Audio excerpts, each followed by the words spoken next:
అందరికీ నమస్కారం అండి. నేను రియల్ ఎస్టేట్లో అనుభవంతో ఉన్నటువంటి వ్యక్తిని. నా ద్వారా రియల్ ఎస్టేట్కి సంబంధించి కొన్ని ముఖ్యమైన సమాచారాన్ని మీకు అందించే ప్రయత్నం చేస్తాను. ఇందులో ముఖ్యంగా ఒక వ్యక్తి జీవితాంతం తను కష్టపడి సంపాదించినటువంటి డబ్బుతో ఒక నివాసాన్ని ఏర్పరచుకోవాలనే ఆశతో ఉంటారు. సో ఆశని మనం తప్పుదో పట్టించే విధంగా కొంతమంది వ్యక్తులు బయట కాచుకుని కూర్చుంటారు. సో అటువంటి వ్యక్తులకి మనం దూరంగా ఉండి మీకు కావాల్సినటువంటి రియల్ ఎస్టేట్కి సంబంధించి సబ్జెక్ట్ని నేను మీకు అందించే ప్రయత్నం చేస్తాను. ప్రజెంట్ మీ దగ్గర ఎంత అమౌంట్ వరకు ఉంటుంది, అదేవిధంగా మీరు లోన్కి ఎంతవరకు వెళ్ళాలనుకుంటున్నారు, మీరు భరించగలిగే బరువునే మాత్రం మీరు మొయ్యండి. అంతేగాని మీ దగ్గర ఒక 10 లక్షలు ఉన్నాయి, సపోజ్ అనుకుందాం 10 లక్షలు ఉన్నాయి. సో 10 లక్షలతో మీరు ఒక 50 లక్షల రూపాయల ప్రాపర్టీ చూసుకొని కొనాలి అని అనుకుంటే కనుక అవ్వదు. కాబట్టి మీ దగ్గర ఉన్నటువంటి అమౌంటు, అదేవిధంగా మీరు ఇన్కమ్ సోర్స్ ఏదైతే ఉంటుందో అది బ్యాంకులో కానివ్వండి, ఎన్బిఎఫ్సిస్లో కానివ్వండి, ఎక్కడైతే కనుక మీకు లోన్ ఎంతవరకు వస్తాయి ఇవన్నీ కూడా చూసుకొని ఒక 30 లక్షలు అనుకుంటే ఆ 30 లక్షల రూపాయలు విత్ రిజిస్ట్రేషను, అదేవిధంగా డాక్యుమెంట్ వెరిఫికేషను, వీటన్నిటి గురించి కూడా ఎంత అవుతుంది, ఎలా చూసుకోవాలి, ఒక హౌస్ డాక్యుమెంట్ ఎలా చూసుకోవాలి, ఒక ల్యాండ్ ఉంది, ల్యాండ్ డాక్యుమెంట్, లింక్ డాక్యుమెంట్, దానికి రిజిస్ట్రేషన్, ఇవన్నీ కూడా ఎలా చూసుకోవాలి అనే దాని మీద కూలంకషంగా క్లియర్గా ఆ సబ్జెక్టు ఆ ఒక వీడియో రూపంలో మీకు అందించడం జరుగుతూ ఉంది. అదేవిధంగా ఒక హౌస్కి సంబంధించి కొలతలు ఏ విధంగా ఉంటాయి, ఒక హౌస్కి సంబంధించి ఎస్ఎఫ్టీ అంటే ఎంత, ఒక ప్లాట్కి సంబంధించి ఒక గజమని అంటే ఏంటి, ఒక సెంట్ అంటే ఏంటి, ఎకరం అంటే ఏంటి, పొలం అంటే ఏంటి, దాన్ని ఏ విధంగా క్యాలిక్యులేట్ చేస్తారు, చెరువు అంటే దాన్ని ఏ విధంగా మనం కొనుగోలు చేస్తాం, లీజ్ అంటే ఏంటి, రెంట్ అంటే ఏంటి, వీటికి సంబంధించి ప్రతి ఒక్క సమాచారాన్ని మీకు అందించే ప్రయత్నం మాస్టర్ టీవీ ద్వారా మీకు సబ్జెక్ట్ అనేది అందించబడుతుంది. అందరికీ నమస్కారం అండి. ప్రతి వ్యక్తికి కూడా ఇల్లు కొనాలి అనేది జీవితంలో ముఖ్యమైన అంశం అన్నమాట. తీసుకోవాల్సినటువంటి ముఖ్యమైన జాగ్రత్తలు ముఖ్యంగా ఒక 12 పాయింట్లు నేను మీతో చెప్పే ప్రయత్నం అయితే చేస్తాను. ఇందులో ముఖ్యంగా మీరు బడ్జెట్ ప్లానింగ్ అనేది చేసుకోవాలి. బడ్జెట్ ప్లానింగ్ అంటే మీరు ఎంత బడ్జెట్లో ఉన్నారు, అంటే మీ దగ్గర అమౌంట్ ఎంత ఉంది, అదేవిధంగా మీరు లోను ఎంతకి వెళ్దాం అనుకుంటున్నారు, బడ్జెట్ అనేది చూసుకోవాలి. అదేవిధంగా ఆ బడ్జెట్లో మీకు లోను ఎంతవరకు ఎలిజిబిలిటీ అయ్యే అవకాశం ఉందనేది మీరు చూసుకోవాలి. అంటే ఫర్ ఎగ్జాంపుల్ మీకు ఒక 50,000 రూపాయలు శాలరీ అనుకుంటే కనుక మీ దగ్గర ఒక 10 లక్షల రూపాయలు ఉన్నాయి అనుకుందామండి. అదేవిధంగా మీరు లోన్కి ఎంతవరకు వెళ్ళగలుగుతారు అనేది చూసుకోవాలి. సో మీకు వచ్చే ఇన్కంలో ఒక 50,000 రూపాయల ఇన్కమ్ వస్తే మీరు ఈఎంఐగా ఎంతవరకు అయితే కట్టగలుగుతారు అనేది, మీ ఖర్చుల్ని మినహాయించుకొని ఈఎంఐ ఎంతవరకు అయితే కట్టగలుగుతారు అనేది మీరు ముఖ్యంగా చూసుకోవాలి. రెండవది లొకేషన్ అనేది చెక్ చేసుకోవాలండి. మీరు వ్యాపార నిమిత్తం కానీ బిజినెస్ చేసే వ్యక్తులైతే కనుక మీరు తీసుకునే ప్రాపర్టీ ఏ లొకేషన్లో ఉంది, ఆ లొకేషన్ మీకు సెట్ అవుతుందా లేదా అనేది ముఖ్యంగా మీరు చెక్ చేసుకోవాలి. అంటే మీకు వ్యాపారానికి అనుగుణంగా దగ్గరలో ఉందా, అదేవిధంగా ట్రాన్స్పోర్టేషన్కి ఈజీగా ఉందా లేదనేది మీరు ఆ లొకేషన్ అనేది మీకు సూట్ అయితే తదుపరి స్టెప్కి మీరు వెళ్ళాలి. మూడవది లీగల్ డాక్యుమెంటేషన్ వెరిఫికేషన్ చెక్ చేసుకోవాలి. లీగల్ అంటే ఇప్పుడు ఆ ప్రాపర్టీ డాక్యుమెంటేషన్ ఏ విధంగా ఉంది, అంటే టైటిల్ డీడ్ పర్ఫెక్ట్గా ఉందా, క్లియర్గా ఉందా అనేది చెక్ చేసుకోవాలి. అదేవిధంగా ఆ ప్రాపర్టీ డాక్యుమెంట్ వాళ్ళు ఇచ్చినప్పుడు దానికి సంబంధించి ఈసీ తీసుకోవాలి. దాన్ని ఎన్కంబరెన్స్ సర్టిఫికేట్ అంటారు. ఆ ఈసీలో మనకి పూర్తి వివరాలు అనేవి అందులో మనకి పొందుపరిచి ఉంటాయి. ఎవరైతే ఓనర్స్ ఉన్నారో వాళ్ళే మనకు అమ్ముతున్నారా, అంతకుముందు వాళ్ళు ఎవరు తీసుకున్నారు అనేది, అదేవిధంగా ఒక ఎన్ని సంవత్సరాల వరకు లింక్ డాక్యుమెంట్స్ ఉన్నాయనేది మనం చూసుకోవాలి.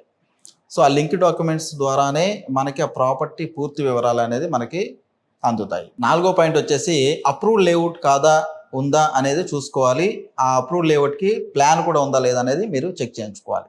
అంటే హెచ్ఎండిఏ లేఅవుట్లో ఉందా, లేదా డిటిసిపి లేఅవుట్లో ఉందా, లేదా జిహెచ్ఎంసి పరిధిలో ఉందా, లేదా మున్సిపల్ పర్మిషన్లో ఉందా అనేది ఆ యొక్క ప్లాను, అదేవిధంగా డాక్యుమెంట్లో కూడా మీరు చెక్ చేయించుకోవాలి, లీగల్గా చెక్ చేయించుకోవాలి.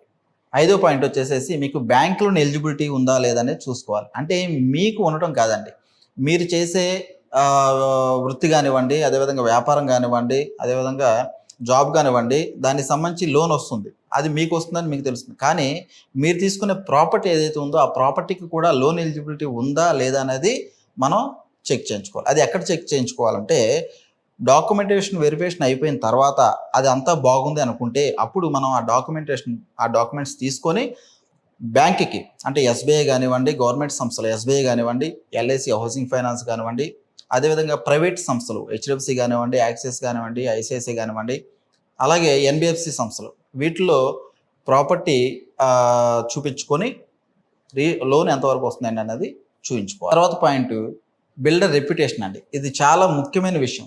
ఎందుకంటే ఆ బిల్డరు ఎవరైతే ఉన్నారో వాళ్ళు అంతకుముందు ఎన్ని ప్రాజెక్టులు కట్టారు, ఎన్ని హౌసెస్ కన్స్ట్రక్షన్ చేశారు, కన్స్ట్రక్షన్ చేసినటువంటి మరి బిల్డింగ్స్ క్వాలిటీగా ఉన్నాయో లేదో చూసుకోవాలి. అదేవిధంగా అనుకున్న సమయానికి మనకి హ్యాండ్ ఓవర్ చేస్తున్నారా లేదా అనేది చూసుకోవాలి. అదేవిధంగా కన్స్ట్రక్షన్ క్వాలిటీ అంటే యాజ్ పర్ అగ్రిమెంట్ ప్రకారం కన్స్ట్రక్షన్ ఉందా లేదా అనేది చూసుకోవాలి. అంటే ఇసుక కానివ్వండి, ఇటుక కానివ్వండి, ఐరన్ కానివ్వండి, మనం చెప్పినట్టుగానే అగ్రిమెంట్లో ఉన్నట్టుగా అక్కడ కడుతున్నారా లేదా అనేది చూసుకోవాలి. తర్వాత వాటర్ అండ్ డ్రైనేజీ సిస్టమ్ అనేది సరి చూసుకోవాలండి. మీరు హౌస్ కొనడానికి వెళ్ళినప్పుడు అక్కడ ఎటువంటి వాటర్ సదుపాయం ఉంది, మున్సిపాలిటీ వాటర్ ట్యాప్ కనెక్షన్ ఉందా, లేదా బోర్ వాటర్ సదుపాయం ఇచ్చారా అనేది చూసుకోవాలి. అదేవిధంగా వాటర్ పోవడానికి డ్రైనేజీ వ్యవస్థ అక్కడ కరెక్ట్గా ఉందా లేదా అనేది చూసుకోవాలి. ఇవి చూసుకున్న తర్వాత మీరు నెక్స్ట్ స్టెప్కి వెళ్ళాలి. అదేవిధంగా మరొక ముఖ్యమైన విషయం ఏంటంటే నైబర్స్,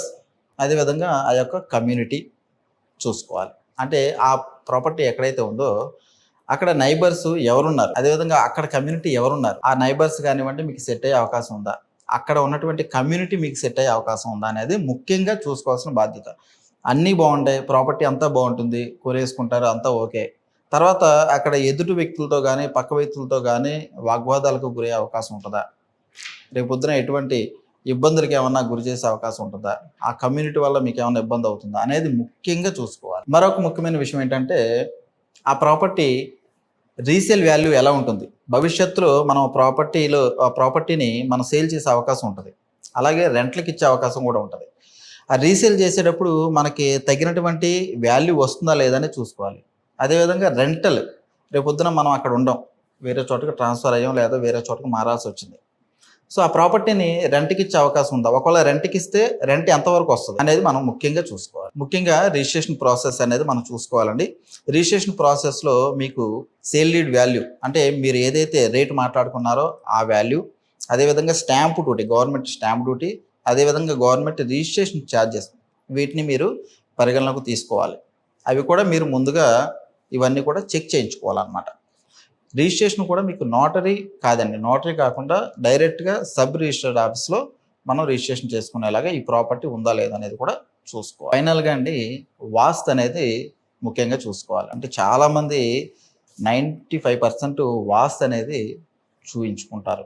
ఎవరి పేరు మీద అయితే మరి హౌస్ కొంటున్నారో వాళ్ళు వాళ్ళ జాతకరీత్యా వాస్తు సరిపోతుందా లేదా అనేది చెక్ చేయించుకోవాలి.